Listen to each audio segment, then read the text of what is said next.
ಹರಿಹರ ಬ್ರಹ್ಮಾದಿಗಳು ಬಂದ್ರ ಅದನ್ನ ನಿಲ್ಸೋದು ಇಲ್ಲ. ಅದು ಏನ್ ಆಗದೈತಿ ಅದ ಆಗ್ತದ, ಏನ್ ಹೋಗದೈತಿ ಹೋಗ್ತದ.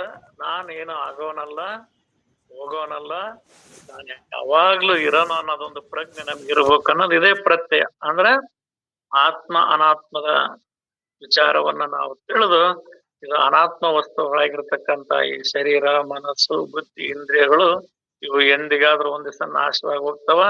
ಈ ವಯಸ್ಸಾಗ್ತದಂಗ್ಲೆ ಈ ವಿಷಯ ವಾಸನದೊಳಗೆ ಯಾವಾಗ ಮನ ಬಿದ್ದು ಬಿದ್ದು ಒಳ್ಳಾಡಿ ಬುದ್ಧಿ ಕೆಟ್ಟು ಹೋಗ್ತಾವ. ಆದ್ರೆ ಯಾವಾಗ್ಲೂ ಯಥಾರ್ಥ ಜ್ಞಾನದೊಳಗಿದ್ದಿರ್ತಕ್ಕಂಥವ್ರಿಗೆ, ತಮ್ಮ ಅರಿವು ಸ್ವರೂಪದೊಳಗಿರ್ತಕ್ಕಂಥವ್ರಿಗೆ ಅದು ಯಾವಾಗ್ಲೂ ಹಂಗೆ ಉಳಿತೈತಿ. ಅದ್ ಯಾವಾಗ್ಲೂ ಶಾಂತ ಸ್ವರೂಪನಾಗಿರ್ತಾನ ಅನ್ನುವಂಗ ಇಲ್ಲಿ ನಮ್ಮೊಳಗೆ ನಾವು ವಿಚಾರದಿಂದ ನಾವು ವಿಚಾರಿಸಿ ನೋಡಿದ್ರ, ನನ್ನನ್ನು ಹುಡುಕಿದರೆ ನಾನು ದೇವನ ಅನ್ನೋದು ನನಗೆ ಗೊತ್ತಾಗ್ತದೆ. ಅದನ್ನ ನನ್ನನ್ನು ಬಿಟ್ಟು ನಾನು ಎಲ್ಲೇ ನೋಡ್ತಾನೆ ಮಾಡ್ತಾನೆ ಅಂದ್ರ ಅದು ಎಂದಿಗೂ ಆಗಲಾರದು. ಇಲ್ಲ, ನಾನು ಹುಟ್ಟನದನಿ, ನಾನು ಸಾಯನದನಿ, ನಾನು ಸುಖ ದುಃಖ ಭೋಗ್ಸನದನಿ, ಎಲ್ಲವನ್ನ ಅನುಭವಿಸನದನಿ ಅಂದ್ರ ಇದು ಮನಸ್ಸು ಸುಖ ಇಚ್ಛೆಯನ್ನು ಹುಡುಕೋತಂದ್ರೆ ಎಂದೂ ಸುಖ ಆಗೋದಿಲ್ಲ. ಈ ಮನಸ್ಸು ಅನ್ನೋದು ಕೂಡ ಇದು ಒಂದು 6ನೇ ಇಂದ್ರಿಯ ಅಂತಾನೆ ಹೇಳ್ತಾರ. ಇದಕ್ ನಾನ್ ಸಾಕ್ಷಿರನ್ ಬೇರೆನೆ ಅದನಿ ಅಂತ ನಾವು ತಿಳಿಬೇಕು ಅನ್ನೋ ವಿಚಾರವನ್ನ ನಿನ್ನೆ ವಿಚಾರದಾಗ ನೋಡಿದ್ದೀರಪ್ಪ. ಎಲ್ಲಾ ಸುಖಗಳು ಹೊಂದಿಕೊಂಡಿರುವ ಆತ್ಮನನ್ನು ಮರೆತು ಬಿಟ್ಟು ಹುಚ್ಚುಗೊಟ್ಟೆ ಸುಖವೆನ್ನುತ್ತಾ ದುಃಖ ಅನುಭವಿಸುತ್ತಲೇ ಸತ್ತು ಹೋಗುವನು. ಈ ಆತ್ಮ ಸ್ವರೂಪವನ್ನೋದು ಬಿಟ್ಟು, ಸುಖ ಸ್ವರೂಪ ತಾನ ಅನ್ನೋದು ಬಿಟ್ಟು ಅಲ್ಲೆಲ್ಲೇ ಮನಸ್ನೆಚ್ಚಿಗೆ ಅಲ್ಲಿಗೆ ಹೋದ್ರು ಸುಖ ಆಕತಿ, ಇಲ್ಲಿಗೆ ಹೋದ್ರು ಸುಖ ಆಕತಿ ಅನ್ನಪ್ಪ ಹೋದ್ರ ಅವನು ಹುಚ್ಚುಗೊಟ್ಟೆ ಅಂತಂದ್ರ ಹುಚ್ಚು, ಅವನಿಗೆ ಬುದ್ಧಿ ಇಲ್ಲ ಅಂತ. ಇರೋ ಸುಖ ಸ್ವರೂಪ ತಾನಂತ ತಿಳಿಲಾರದೆ ತನ್ನ ಮರೆತು ಸುಖ ಹುಡುಕಿದ್ರೆ ಎಲ್ಲಿ ಸಿಗ್ತದ? ನಿನ್ನೆ ನೋಡಿದ್ವಿ, ಏಮಿ ಕಳೆದಿರೋದ ಒಂತಾಗ ಹುಡ್ಕದ ಒಂತಾಗ ಅಂದ್ರೆ ಎಲ್ಲಿ ಸಿಗ್ತತಿ? ನಮ್ ವಸ್ತುಗಳು ಕಳೆದಿರೋದ ಒಂತಾಗ ನಾವು ಹುಡ್ಕದ ಒಂತಾಗ ಅಂದ್ರೆ ಎಲ್ಲಿ ಸಿಗ್ತತಿ? ಅದು ಎಂದೆಂದಿಗೂ ಸಿಗೋದಿಲ್ಲ. ಹಂಗ್ ಹುಡ್ಕೋದ್ರಿಂದ ದುಃಖನೇ ಪ್ರಾಪ್ತಿ ಆಗ್ತದ ವಿನ ಸುಖ ಎಂದಿಗೂ ಸಾಧ್ಯವೇ ಇಲ್ಲ. ಮತ್ತೆ ಸುಖ ಎಲ್ಲೈತಿ ಅಂದ್ರೆ ತಾನೇ ಸುಖ ಸ್ವರೂಪ, ತಾನೇ ಅರಿವು ಸ್ವರೂಪ, ತಾನೇ ಆನಂದ ಸ್ವರೂಪ, ತಾನೇ ಪರಿಪೂರ್ಣ ಸ್ವರೂಪ ಅಂತ ತಿಳಿಲಾರ್ದೆ ಎಲ್ಲೆಲ್ಲಾರ ಹುಡುಕಾಡ್ಕೊಂತ ಹೋಗ್ತವೆ ಅಂದ್ರೆ ನಮಗ್ ಹುಚ್ಚು, ಭ್ರಮೆ, ತಾನು ಆತ್ಮ ಸ್ವರೂಪನಿದ್ದೇನೆ ಅನ್ನೋದು ಮರ್ತು ಹೋಗ್ಬಿಟ್ಟತೆ. ಹೊರಗಿಂದ ಈ ಜೀವ ನಾನು ಮೂಲ ಬಂಗಾರದನೆ ಅನ್ನೋದು ಮರ್ತು ನಾನು ಒಡಿವದನಿ, ನಾನು ಗಡಿಗದನಿ, ನಾನು ಕೂರ್ಚದನಿ, ನಾನು ಮಂಚದನಿ, ನಾನು ಟೇಬಲ್ ಅದನಿ ಅಂತ ಹೊರಗೆ ಹೋದಂಗ ಆಗ್ತದ. ಆದ್ರ ಅದು ಇರೋದೇ ಆ ಸ್ವರೂಪ ಅಂತ ಮರ್ತದಕ್ಕ ಬಂಧನ ಅಥವಾ ಇಲ್ಲಿ ಏನ್ ಹೇಳ್ತಾರ, ಅವನಿಗೆ ಹುಚ್ಚಾಗೈತಿ, ಭ್ರಮೆ ಆಗೈತಿ ಅನ್ನೋ ವಿಚಾರವನ್ನ ತಿಳಿಸ್ತಾರ. ಆದರೆ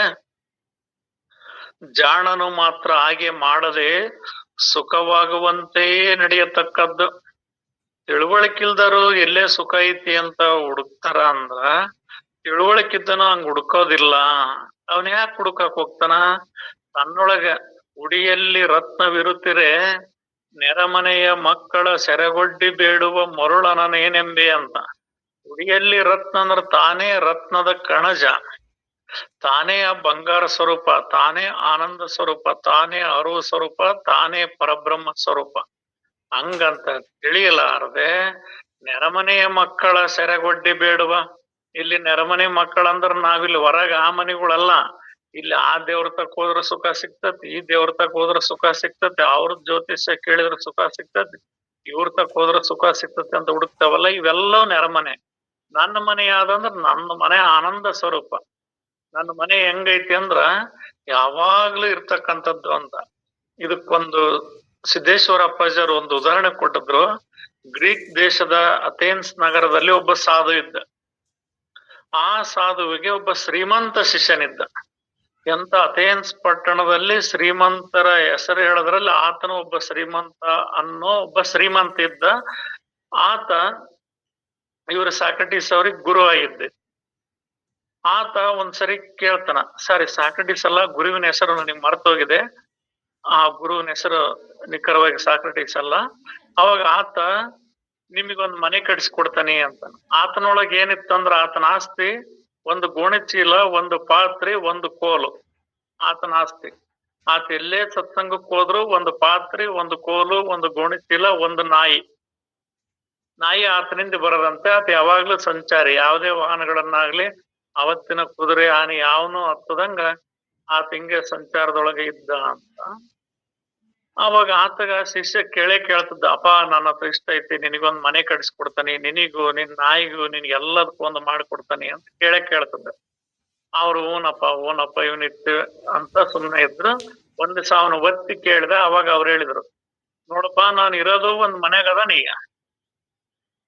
ನೀನು ಅಂತದೇ ಒಂದು ಮನೆ ನನಗ್ ಕಟ್ಟಿಸ್ಕೊಡ್ಬೇಕು, ಕಟ್ಟಿಸ್ಕೊಡಕತ್ತ ಅಂತ ಕೇಳ್ತಾರ.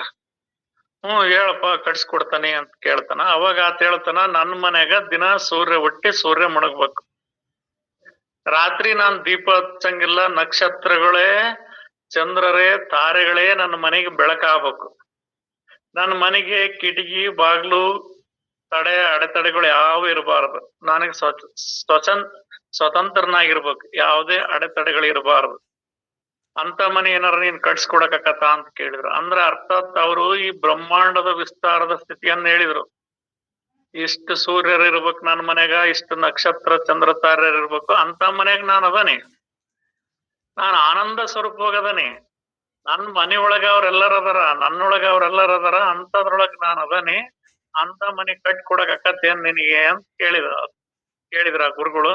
ಆಗಲ್ ಬಿಡಪ್ಪ ಅಂತ ಹೇಳ್ಬೋದ. ಅಂದ್ರೆ ಅರ್ಥಾತ್ ನಮ್ಮ ಮನೆ, ನಮ್ಮ ಸ್ವರೂಪ ಯಾವಾಗ್ಲೂ ಪ್ರಕಾಶಮಾನವಾಗಿ ಜ್ಞಾನದಿಂದ ಬೆಳಗುವಂತ ಶಾಂತ ಸ್ವರೂಪವಾಗಿ ಇರ್ತಕ್ಕಂತ, ಬಂಧ ಮೋಕ್ಷಗಳ ಯಾವುದೇ ಇಲ್ಲದೆ ಇರ್ತಕ್ಕಂತ ಆನಂದ ಸ್ವರೂಪವಾಗಿರ್ತಕ್ಕಂಥದ್ದು ನಮ್ಮ ಮನೆ. ಅಂದ್ರ ಆತ್ಮವೇ ನಾನನ್ನ ಇದರ ಅರ್ಥ.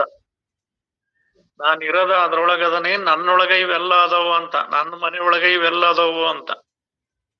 ಹಂಗ ಇಲ್ಲಿ ನಾವು ಆ ಸುಖ ಸ್ವರೂಪ ನಾನಾದನಿ, ನನ್ನೊಳಗ ಎಲ್ಲ ಅದಾವು. ಸುಖ ಆಗ್ಲಿ, ಇನ್ನೊಂದಾಗ್ಲಿ, ದೇವತೆಗಳಾಗ್ಲಿ, ಯಾರದರ ಏನಾರಾಗ್ಲಿ, ಫಲ ಪದವುಗಳಾಗ್ಲಿ, ಎಲ್ಲವೂ ನನ್ನೊಳಗದವು. ನನ್ನ ಬಿಟ್ಟು ಇನ್ನೊಂದು ಏನೂ ಇಲ್ಲ. ಆ ಸ್ವರೂಪ ತಾನು ಅಂತ ತಿಳಿಯಲಾರದೆ ಹೊರಗ ಅಜ್ಞಾನಿಗಳು ಹುಡುಕ್ತಾ ಇದ್ದಾರೆ. ಜ್ಞಾನಿಗಳು ಹಾಗೆ ಮಾಡದೆ ಸದಾ ಸುಖವಾಗಿರುವರು ಅಂತ ಇಲ್ಲಿ ಏನ್ ಹೇಳ್ತದ, ಜಾಣನು ಮಾತ್ರ ಹಾಗೆ ಮಾಡದೆ ಸುಖವಾಗುವಂತೆಯೇ ನಡೆಯತಕ್ಕದ್ದು. ಅಂದ್ರ ಆತ ಯಾವಾಗ್ಲೂ ಸುಖ ಸ್ವರೂಪನೇ ಇರ್ತಾನ. ಹೆಂಗ ಸುಖ ಸ್ವರೂಪ ಇರ್ತಾನಂದ್ರೆ, ಈ ಭೂಮಂಡಲವೇ ಹಾಸಿಗೆ, ಆಕಾಶವೇ ಒದಿಕೆ ಅಂತ ಹೇಳ್ತಾರ ಮಹಾತ್ಮರು ಒಂದೊಂದ್ಸಲ. ಮತ್ತ ಅಕ್ಕ ಮಹಾದೇವರು ಒಂದು ಮಾತು ಹೇಳ್ತಾರ, ಹಸಿವು ತೃಷೆಗೆ, ಹಸಿವಿಗೆ ಭಿಕ್ಷಾನ್ಯಗಳುಂಟು, ತೃಷೆಗೆ ಕೆರೆ ಬಾವಿಗಳುಂಟು, ಶಯನಕ್ಕೆ ಆಳು ದೇಗುಲ ಉಂಟು ಅಂತ ಹೇಳ್ತಾರ. ಅಂದ್ರ ನನಗೆ ಹಸುವಾಗೈತಂದ್ರ 4 ಮನೆ ಭಿಕ್ಷೆ ಮಾಡಿದ್ರಲ್ಲಿ ಅನ್ನ ಸಿಗ್ತದ, ಬಾಯಾರಿಕೆ ಆಗೈತಂದ್ರ ಕೆರೆ ಬಾವಿಗಳಾಗ ನೀರ್ ಸಿಗ್ತಾವ, ನಾನು ಮಲ್ಗಕ್ಕಂದ್ರ ಆಳು ದೇವಸ್ಥಾನಗಳು ಸಿಗ್ತಾವ, ಮತ್ತೆ ನನಗೆ ಇನ್ನೇನ್ ಬೇಕು, ನೀನೇನು ಕೊಡ್ತಿ ನನಗೆ, ನಿನ್ನೇನು ಬೇಡೋದಿಲ್ಲ, ನೀನೇ ನಾನ್ ಆಗದ್ ಬೇಕಾಗೈತೆ ಅಷ್ಟ ನನಗೆ ಅಂತ ಅಕ್ಕ ಮಹಾದೇವಿಯವರು ಚನ್ನಮಲ್ಲಿಕಾರ್ಜುನನ್ಗೆ ಹೇಳ್ತಾರ. ಹಂಗ ಜಾಣನಾಗಿರ್ತಕ್ಕಂಥವನು ಹೊರಗೆ ಇನ್ನೊಂದು ಏನೊಂದು ಬಯಸದೆ ತಾನೇ ಆ ಸುಖ ಸ್ವರೂಪನಾಗಿ ನಡೀತಾನ, ಅದೇ ರೀತಿಯಾಗಿ ಇರ್ತಾನ ಅನ್ನೋ ವಿಚಾರವನ್ನ ಇಲ್ಲಿ ತಿಳಿಸ್ತದ. ಜಗತ್ತಿನ ಆಚೆಗಿನ ಪೂರ್ಣ ಸ್ಥಿತಿಯವರೆಗೂ ದೇವರನ್ನು ಹುಡುಕುತ್ತಾ ಸಾಗಬೇಕು. ಹಾಗೆ ನಿಚ್ಚಲ ಬ್ರಹ್ಮವೇ ದೊರೆತರೆ ಅವನಿಗೇನು ಕೊರತೆ. ನೀನು ದೇವ್ರನ್ನ ಹುಡ್ಕಾಕ ಅಂದ್ರೆ ನಿನಗೆ ಎಲ್ಲವೂ ಸಾಲದು ಬರ್ತಾವ. ನಿನಗೆ ಆ ಗ್ರಹ ದೋಷ, ಈ ಗ್ರಹ ದೋಷ, ಆ ದೇವ್ರ ಕಾಟ, ಈ ದೇವ್ರ ಕಾಟ ಅಂತ ನಿನಗ್ ಬಂಧನ ಸಿಲ್ಕವೈತಿ. ಭೂಮಿ ಮೇಲಿರೋ ದೇವರುಗಳು ಸಾಲದ್ ಬಂದು ಇನ್ನು ಯಾವ್ಯಾವನಾರ ನೀನ್ ಹುಡ್ಕ್ಯಂತ ಹೋಗ್ಬೇಕಾಗ್ತದೆ. ನಿನಗೆ ಎಷ್ಟು ಹುಡುಕಿದ್ರು ಕೂಡ ನಿನಗೇನು ಬಂಧನ ತಪ್ಪಿದ್ದಲ್ಲ. ಅವ್ ಯಾವುಗಳಿಂದಲೂ ನಿನಗೆ ಶಾಂತಿ ಸುಖ ಸ್ವರೂಪ ಅನ್ನೋದು ಎಂದೆಂದಿಗೂ ದೊರೆಯಲ್ಲ. ನೀನ್ ಹಂಗ್ ಹುಡುಕ್ತಿ ಅಂದ್ರೆ ಎಷ್ಟು ಹುಡುಕಿದ್ರು ಸಾಲದೆ. ಆ ರೀತಿ ಹುಡುಕೋದು ನಿನ್ನ ಅಜ್ಞಾನತನ. ತನ್ನ ಮರೆತ ಘನವನ್ನ ನೋಡಕ್ ಹೋಗ್ತಿ ಅಂತ. ಅಂದ್ರ ಆ ಸುಖ ಸ್ವರೂಪ ತಾನದನಿ, ಆ ಪರಮಾತ್ಮ ಸ್ವರೂಪ ತಾನದನಿ ಅಂತ ತಿಳ್ಕೊಳ್ಳಾರ್ದೆ ಎಲ್ಲೆಲ್ಲರ ಏನಾರ ಹುಡ್ಕಕ್ ಹೋಗ್ತಿ ಅಂದ್ರ ನಿನ್ನ ಪರಿಚಯ ಆಗಿಲ್ಲ, ನಿನಗೆ ಜ್ಞಾನನೇ ಇಲ್ಲ. ಅಂದ್ರ ಪಾರಮಾರ್ಥದ ಜ್ಞಾನದ ಕೊರತೆ ನಿನಗೆ ಐತಿ ಅನ್ನೋ ವಿಚಾರವನ್ನ ಇಲ್ಲಿ ತಿಳಿಸ್ತಾರ. ಹಾಗೆ ನಿಚ್ಚಲ ಬ್ರಹ್ಮವು ದೊರೆತರೆ ಅವನಿಗೇನು ಕೊರತೆ. ಮತ್ತೆ ನಿಚ್ಚಲ ಬ್ರಹ್ಮ ಅಂದ್ರೆ ಯಾವ್ದಪ್ಪ, ಅದೆಲ್ಲ ಐತಿ ಅಂತ ನಾವು ವಿಚಾರ ಮಾಡಿದ್ರ, ನಿನ್ನ ಸ್ವರೂಪವೇ ನಿಚ್ಚಲ ಬ್ರಹ್ಮ. ಮಣ್ಣು ಬಿಟ್ಟು ಮಡಿಕಿಲ್ಲ, ಮನುಷ್ಯನ್ ಬಿಟ್ಟು ದೇವ್ರಲ್ಲ ಅನ್ನಂಗ ಆ ಸುಖ ಸ್ವರೂಪನ ನೀನಾದಿ, ಆ ಪರಮಾತ್ಮ ನೀನಾದಿ ಅಂತ ತಿಳಿದ್ಮೇಲೆ ಅಖಿಲಾಂಡ ಕೋಟಿ ಬ್ರಹ್ಮಾಂಡ ನಾಯಕ ನೀನೇ ಆಗಿದ್ದ ಬಳಿಕ, ಅಂದ್ರ ಅಖಿಲಾಂಡ ಅಂದ್ರ ಎಣಸಲಾರದಂತ ಇಂಥ ಬ್ರಹ್ಮಾಂಡಗಳ ಒಡೆಯ ನೀನಾಗಿದ್ದ ಬಳಿಕ ಮತ್ ಇದನ್ ಮರತ್ ನೀನ್ ಏನಾರ ಹುಡ್ಕಕ್ ಹೋಕ್ಕಿ ಅಂದ್ರ ಅದೇನೋ ವ್ಯರ್ಥ ಆಗ್ತದ, ನಿನ್ ಭ್ರಮೆ ಆಗ್ತದ. ಆದ್ರಿಂದ ನೀನೇ ಆ ಸ್ವರೂಪ ಅಂತ ತಿಳಿದ್ಬಿಟ್ರೆ ನಿನ್ಗೆ ಏನು ಕೊರತೆ ಐತಪ್ಪ? ಏನು ಕೊರತೆ ಇಲ್ಲ. ಆದರೆ ಜನರು ಹುಚ್ಚುತನದಿಂದ ವಿವೇಕವನ್ನು ವರ್ಜಿಸುತ್ತಾರೆ. ಆದ್ರೆ ಜನಗಳು ತಾನು ಪರಮಾತ್ಮ ಸ್ವರೂಪದನಿ, ನಾನು ನಿತ್ಯ ಆನಂದ ಸ್ವರೂಪದನಿ, ನಾನು ಪರಿಪೂರ್ಣ ಸ್ವರೂಪದನಿ ಅನ್ನೋದು ವರ್ಜಿಸಿ ಅಂದ್ರೆ ಅದನ್ನ ಬಿಟ್ಟು ಏನಾರ ಫಲ ಪದವಿಗಳನ್ನು ಹುಡುಕ್ಯಂತ ಮತ್ ಆ ಕರ್ಮ ಮಾಡಿದೆ, ಆ ಕರ್ಮದ ಫಲವನ್ನ ಮತ್ತೆ ಹುಟ್ಟಿ ಬಂದ್ ಇದನ್ ಮಾಡಿದೆ ಅಂತ ಹಿಂಗ ಕರ್ಮದ ಜಾಲದೊಳಗೆ ಬೀಳ್ತಾರ. ಇದು ಕರ್ಮದ್ ಏನ್ ಹೇಳ್ತಾರೆ, ನಾನ್ ಏನಲ್ಲಪ್ಪ ಒಂದೇ ಒಂದ್ ಸತ್ಕರ್ಮ ಮಾಡ್ತಾನೆ ಅಂದ್ರ ನೀನ್ ಯಾವ್ದೋ ಒಂದು ಬೀಜವನ್ನ ಹಾಕ್ಯಂದಂಗ, ಒಂದ್ ವೃಕ್ಷವನ್ನ ಹಾಕಿದಂಗ. ಆ ಒಂದ್ ವೃಕ್ಷ ಹಾಕಿದ್ರ ಅದ್ರಾಗಿಂದ ಬೀಜಗಳು ಎಷ್ಟು ಉದುರ್ತಾವ, ಮತ್ತೆಷ್ಟು ಬರ್ತಾವ.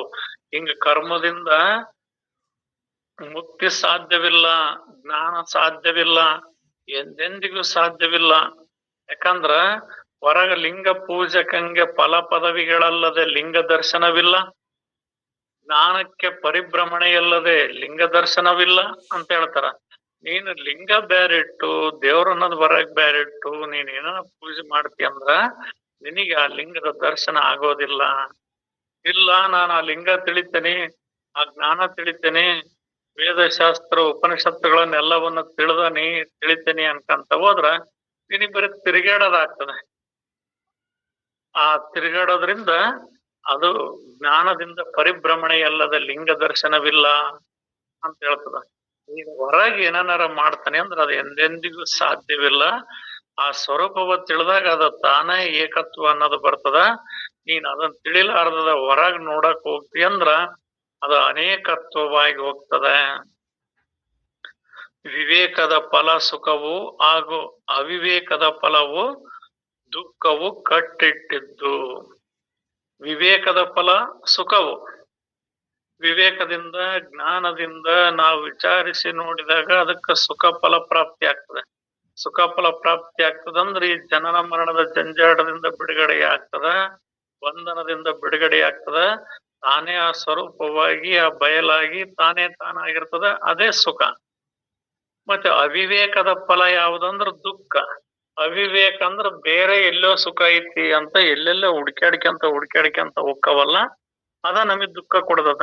ಹಣ ಗಳಿಸಿದ್ರ ಸುಖ, ಅಧಿಕಾರ ಗಳಿಸಿದ್ರ ಸುಖ, ಅಡವು ಆಸ್ತಿ ಗಳಿಸಿದ್ರ ಸುಖ, ಪುತ್ರ ಸಂತಾನದಿಂದ ಸುಖ ಅಂತ ಹಿಂಗ ಅದರಿಂದ ಸುಖ ಇದರಿಂದ ಸುಖ ಅನ್ಕಂತ ಹೋದ್ರ ಅದ್ ಎಂದೆಂದಿಗೂ ಸಿಗೋದಿಲ್ಲ. ಅದು ಸುಮ್ನ ದೂರಿಟ್ಟು ಎಳ್ಕ್ಯಂತ ಹೋಗೋದ್ ಅಷ್ಟೇ, ಸಿಗೋದಿಲ್ಲ.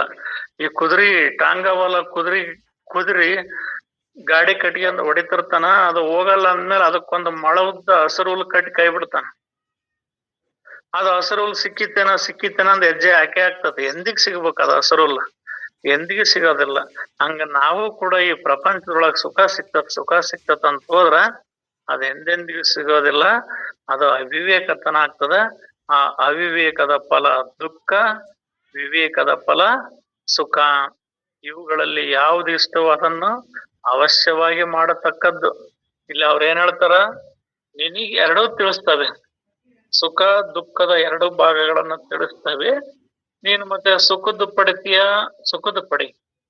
ಮತ್ತೆ ನಿನ್ನ ಮನಸ್ಸಿನ ಅದನ್ ಮಾಡ್ಯಾನೇನ, ಇದನ್ ಮಾಡ್ಯಾನೇನ, ಹಂಗ ಮಾಡ್ಯಾನೇನ, ಹಿಂಗ್ ಮಾಡ್ಯಾನೇನ ಅನ್ಕಂತ ಹೋಗಿ ಅಂದ್ರ ಹಂಗ ಪಡಿ. ಹೆಂಗಾರ ನೀನ್ ಪಡ್ಕ ಈ ಸತ್ಯ ವಿಚಾರವನ್ನ ಇಲ್ಲಿ ನಾವು ತಿಳಿಸ್ತವಿ ಅಂತ ಹೇಳ್ತದೆ. ನೋಡಿ 29:30 ಜಗತ್ತಿನ ಕರ್ತನನ್ನು ಗುರುತಿಸುವುದಕ್ಕೆ ವಿವೇಕ ಎನ್ನಬೇಕು. ಆ ವಿವೇಕ ಬಿಟ್ಟರೆ ದುಃಖ ಪದರಿಗೆ ಬರುವುದು. ಇಲ್ಲಿ ಜಗತ್ತಿನ ಮೂಲ ಸ್ಥಿತಿ ಏನೈತಿ, ಜಗತ್ತಿಗೆ ಮೂಲ ಆಧಾರ ಯಾವ್ದೈತಿ ಅಂತ ನಾವು ತಿಳಿಯಕ್ ಹೊಂಟಿದಿ ಅಂದ್ರ ಅದಕ್ ನಿನಗ್ ವಿವೇಕ ಐತಪ್ಪ, ಇವ್ರು ವಿವೇಕವಂತರು ತಿಳಿದವರು ಅಂತ ಹೇಳ್ಬೇಕಾಗ್ತದ. ಮತ್ತೆ ನೀನ್ ಅದನ್ನ ವಿಚಾರ ಮಾಡದೆ ಜಗತ್ತ ಸತ್ಯ ಐತಂತ ಹೊಂಟಿದಿ ಅಂದ್ರ ನಿನ್ನ ಪದರಿಗೆ ದುಃಖವೇ ಬರ್ತದ.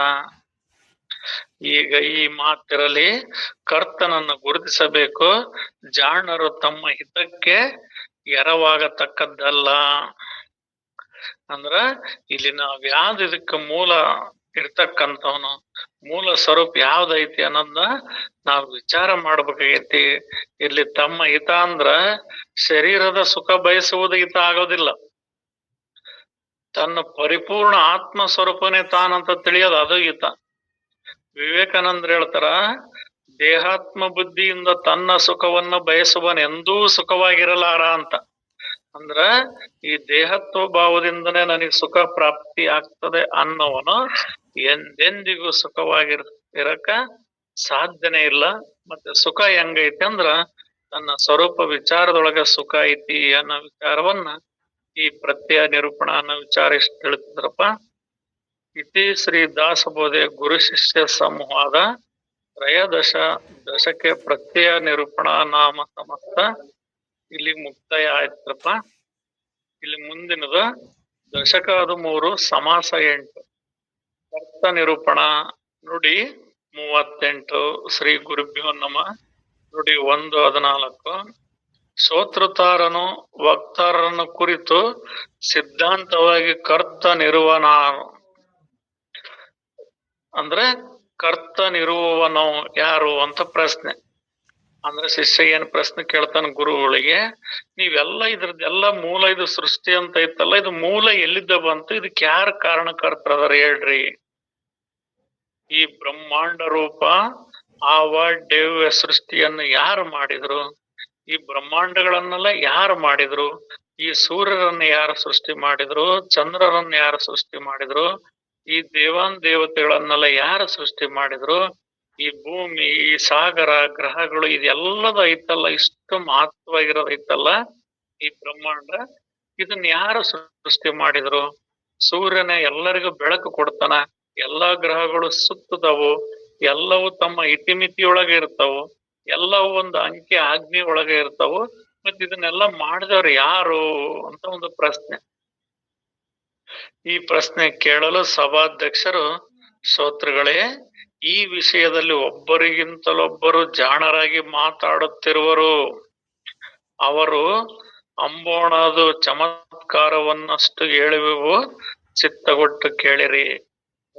ನೀವ್ ಹಿಂಗ್ ಹೇಳಿದ್ರಲ್ಲ, ಇದಕ್ ಮೂಲ ಸೂರ್ಯನನ್ನ ಯಾರು ಸೃಷ್ಟಿ ಮಾಡಿದ್ರು, ಚಂದ್ರನನ್ನ ಯಾರು ಸೃಷ್ಟಿ ಮಾಡಿದ್ರು, ಈ ಗ್ರಹಗಳನ್ನ ಯಾರು ಸೃಷ್ಟಿ ಮಾಡಿದ್ರು, ಈ ಭೂಮಿ, ಸಾಗರಗಳು ಇವನ್ನೆಲ್ಲವನ್ನ ಯಾರು ಮಾಡಿದ್ರು ಅಂತ ಕೇಳಿದ್ರ ಒಬ್ಬೊಬ್ರು ಒಂದೊಂದು ಪ್ರಶ್ನೆ ಹೇಳ್ತಾರ.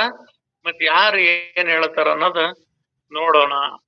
ಒಬ್ರು ಏನ್ ಹೇಳ್ತಾರ, ದೇವರು ಕರ್ತನಿರುವನೆಂದು ಅನ್ನುವರು. ಎಲ್ಲರೂ ಒಂದ್ ಮಾತಿನಾಗ ಏನ್ ಹೇಳ್ತಾರ, ಇದನ್ನೆಲ್ಲದು ದೇವರ ಸೃಷ್ಟಿ ಮಾಡಿದಾನಪ್ಪ, ಅವನಿಲ್ದಲ್ಲ ಯಾವ ಸೃಷ್ಟಿ ಮಾಡಕತಿ, ನಿನ್ ಕೈಲಿ ಏನ್ ಮಾಡಕತಿ, ಎಲ್ಲದನ್ನು ಆತ್ಮೆ ಮಾಡಿದಾನ ಅಂತ ಒಬ್ರು ಹೇಳ್ತಾರ ಎಂದು ಪ್ರಶ್ನೆ ಮಾಡಲು ಅವರೆಲ್ಲರೂ ತಮ್ಮ ತಮ್ಮ ಅಭಿಪ್ರಾಯ ಹೇಳ ಹತ್ತಿದರು. ಅವರು ನಿಕಟ, ಮಧ್ಯಮ ಇಲ್ಲದೆ ಸಾಮಾನ್ಯ ಭಾವದಿಂದೊಡಗೂಡಿ ತಮ್ಮ ಉಪಾಸ್ಯ ದೇವರ ಕರ್ತನೆಂದು ಪ್ರತಿಪಾದಿಸುವರು. ಹಿಂಗ್ ಪ್ರಶ್ನೆ ಕೇಳಿದ್ರೆ ಏನ್ ಹೇಳ್ತಾರ, ಒಬ್ಬ ಹಿಂದೂ ಆಗಿರೋನ್ ಪ್ರಶ್ನೆ ಕೇಳಿದ್ರೆ ಏನ್ ಹೇಳ್ತಾನ, ಎಲ್ಲಾ ನಮ್ ಶಿವನೇ ಇದನ್ನ ಸೃಷ್ಟಿ ಮಾಡಿದ ಅಂತ ಹೇಳ್ತಾರ. ಇನ್ನ ಬೇರೆ ಇಸ್ಲಾಂ ಧರ್ಮದವರು ಯಾರಪ್ಪ ಇದನ್ನ ಸೃಷ್ಟಿ ಮಾಡಿರ ಅಂತ ಕೇಳಿದ್ರ, ಎಲ್ಲ ನಮ್ಮ ಅಲ್ಲಾನೇ ಇದನ್ನೆಲ್ಲ ಸೃಷ್ಟಿ ಮಾಡಿದೆ ಅಂತ ಹೇಳ್ತಾರ. ಕ್ರೈಸ್ತ ಧರ್ಮದವ್ರನ್ನ ಕೇಳಿದ್ರ ಅವ್ರೇನ್ ಹೇಳ್ತಾರ, ಇದನ್ನೆಲ್ಲ ನಮ್ ಯೇಸು ಕ್ರಿಸ್ತನೇ ಸೃಷ್ಟಿ ಮಾಡಿದೆ ಅಂತ ಹೇಳ್ತಾರ. ಇನ್ನು ಕೆಲವ್ರು ಒಳಗ್ ಬಂದ್ರ ಬ್ರಹ್ಮ ಸೃಷ್ಟಿ ಮಾಡಿದೆ ಅಂತ ಹೇಳ್ತಾರ. ಇನ್ನು ಕೆಲವ್ರು ಹೇಳಿದ್ರ ನಮ್ ತಿರುಪತಿ ತಿಮ್ಮಪ್ಪ ಸೃಷ್ಟಿ ಮಾಡಿದೆ ಅಂತ ಹೇಳ್ತಾರ. ಇನ್ನೊಬ್ರು ನಮ್ ಮಂಜುನಾಥ್ ಸೃಷ್ಟಿ ಮಾಡಿದೆ ಅಂತ ಹೇಳ್ತಾರ. ಹಿಂಗ ಒಬ್ಬೊಬ್ರು ಒಂದೊಂದು ಹೇಳ್ತಾರ. ಮತ್ ಹಿಂಗಾದ್ರ ನಿಜವಾಗ ಯಾರು ಸೃಷ್ಟಿ ಮಾಡಿದಾರಂತ ನಾವ್ ನಂಬೋದು, ಅವ್ರವ್ರ ದೇವ್ರನ್ನ ದೊಡ್ಡವರು ಅವ್ರವ್ರ ಸೃಷ್ಟಿ ಮಾಡಿದ್ರು ಅಂತ ಹೇಳಿದ್ರ, ಮತ್ತೆ ನಿಜವಾಗ್ಲೂ ಯಾರು ಈ ಅಭಿಪ್ರಾಯ ಹೇಳತ್ತಿದ್ರು. ತಮ್ಮ ಉಪಾಸ ದೇವರೇ ಕರ್ತನಂದು ಯಾರು ಯಾವ್ಯಾವ ದೇವ್ರ ನಂಬಿದಾರ ಅವನ ಎಲ್ಲ ಮಾಡಿರೋದು ಅಂತ ಹೇಳ್ತಾರ. ಯಾಕಂದ್ರೆ ಅವರಲ್ಲಿ ಪ್ರತಿಯೊಬ್ಬರು ತಮ್ಮ ತಮ್ಮ ಉಪಾಸನೆಯೇ ಹೆಚ್ಚಿನದೆಂದು ತಿಳಿದಿರುವರು. ಯಾರು ಯಾವ ದೇವ್ರನ್ನ ಪೂಜೆ ಮಾಡ್ತಾರೋ, ಯಾರಿಗೆ ಯಾವ ದೇವ್ರು ಮನೆ ದೇವ್ರ ಅನ್ನೋದಾಗಿರ್ತದೋ, ಯಾರು ಯಾವ ದೇವ್ರ ನಂಬಿರ್ತಾರೋ ಅವನ ಎಲ್ಲದೂ ಸೃಷ್ಟಿ ಮಾಡಿದೆ ಅಂತ ಹೇಳ್ತಾರೆ. ಆದ್ರ ಮತ್ತೆ ಯಾರ್ದ್ ಮಾಡಿದಂತ ನಂಬಬೇಕು ಅಂತ ಮತ್ ನಮ್ಮೊಳಗ್ ವಿಚಾರ ಬಂದ್ರೆ, ಈ ಮೇಲಿನಂತೆ ಪ್ರತಿಪಾದಿಸುವರೆಲ್ಲೊಬ್ಬರು ಮಂಗಳ ಮೂರ್ತಿಯಾದ ಗಣೇಶ ಜಗತ್ಕರ್ತನೆಂದು ಅನ್ನುವರು, ಮತ್ತೊಬ್ಬರು ಸರಸ್ವತಿ ಎಲ್ಲವನ್ನು ಮಾಡುವಳೆಂದು ಅನ್ನುತ್ತಾರೆ. ಇದೇ ರೀತಿಯಲ್ಲಿ ಬೇರೆ ಬೇರೆ ಭಕ್ತರು ಜಗತ್ಕರ್ತನೆನ್ನುವ ದೇವತೆಗಳ ಸಮುದಾಯವೇ ಇದೆ. ಅದನ್ನು ಈ ಕೆಳಗಿನಂತೆ ವಿಂಗಡಿಸಬಹುದು. ಅಲ್ಲಪ್ಪ, ನೀವ್ ಹಿಂಗ್ ಹೇಳ್ಕೊಂತ ಹೋದ್ರ ನಿನ್ನಂತರ ಸಾವಿರ ಜನ ಸಾವಿರ ರೀತಿ ಹೇಳ್ತಾರ. ಅದ್ರಾಗ ಹೆಂಗ್ ವಿಚಾರ ಮಾಡ್ಬೇಕು ಅನ್ನೋದ್ನ ಇಲ್ಲಿ ಕೆಲವ್ರು ಹೇಳ್ತಾರ. ಇಲ್ಲ ಗಣೇಶ ಸೃಷ್ಟಿ ಮಾಡಿದ, ಇಲ್ಲ ಸರಸ್ವತಿ ಸೃಷ್ಟಿ ಮಾಡಿದ್ಲು, ಹಿಂಗೆಲ್ಲ ಹೇಳ್ತಾರ. ಇದಕ್ಕೆ ಏನ್ ಹೇಳ್ತಾರ ಅನ್ನೋದು ಇಲ್ಲೊಂದ್ ಸ್ವಲ್ಪ ಕೆಲವು ಕೊಟ್ಟಿದಾರ. ಖಂಡೇರಾಯ, ಬನಶಂಕರಿ, ವೆಂಕಟೇಶ, ಪಾಂಡುರಂಗ, ಶ್ರೀರಂಗ, ವಡ್ಡಿ ಜಗನ್ನಾಥ ಮುಂತಾದ ಪ್ರಸಿದ್ಧ ಕ್ಷೇತ್ರದ ದೇವತೆಗಳು ಅಂತ. ಒಬ್ರು ಹೇಳ್ತಾರ, ಬನಶಂಕರಮ್ಮ ಸೃಷ್ಟಿ ಮಾಡಿದಳ, ಇಲ್ಲ ವೆಂಕಟೇಶಪ್ಪ ಸೃಷ್ಟಿ ಮಾಡಿದನ, ಇಲ್ಲ ಎಲ್ಲ ನಮ್ ಪಾಂಡುರಂಗನೇ ಸೃಷ್ಟಿ ಮಾಡಿದನ, ಇಲ್ಲ ನಮ್ ಶ್ರೀ ರಂಗನಾಥನೇ ಸೃಷ್ಟಿ ಮಾಡಿದನ, ಇಲ್ಲ ನಮ್ ಜಗನ್ನಾಥನೇ ಸೃಷ್ಟಿ ಮಾಡಿದನ. ಇಂತಿಂತ ಪ್ರಸಿದ್ಧ ಕ್ಷೇತ್ರ ದೇವತೆಗಳು ಹೆಸರು ಹೇಳ್ತಾರ. ಇನ್ನು ಕೆಲವ್ರು ಹೇಳ್ತಾರ, ಎಲ್ಲ ರಾಮ ಸೃಷ್ಟಿ ಮಾಡಿದ, ಎಲ್ಲ ಕೃಷ್ಣ ಸೃಷ್ಟಿ ಮಾಡ್ದ, ನರಸಿಂಹ ಸೃಷ್ಟಿ ಮಾಡ್ದ, ಪರಶುರಾಮ ಸೃಷ್ಟಿ ಮಾಡಿದ, ವಾಮನು ಮುಂತಾದ ಅವತಾರಗಳು ಅವನ್ ಹೇಳ್ತಾರ.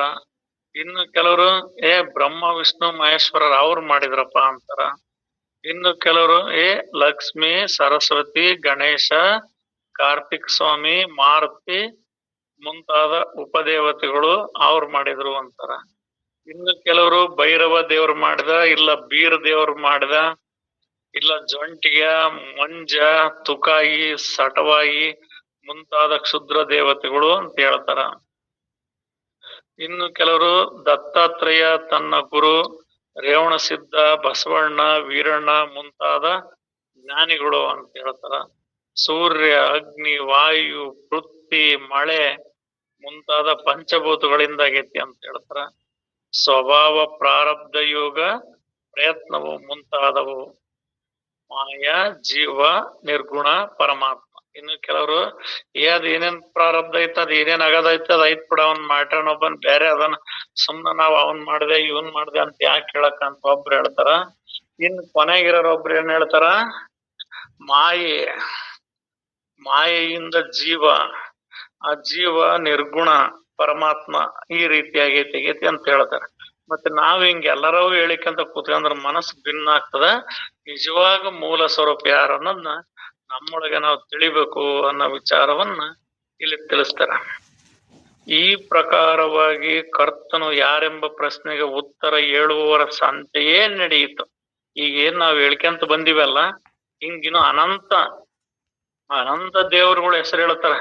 ಇಂತಿಂತಾರೆ ಹಿಂಗೆ ಮಾಡಿದ್ರು ಅಂತ ಹೇಳ್ತಾರ, ಕಂಡದರೇನೋ ಅನ್ನೋ ರೀತಿಯಲ್ಲಿ.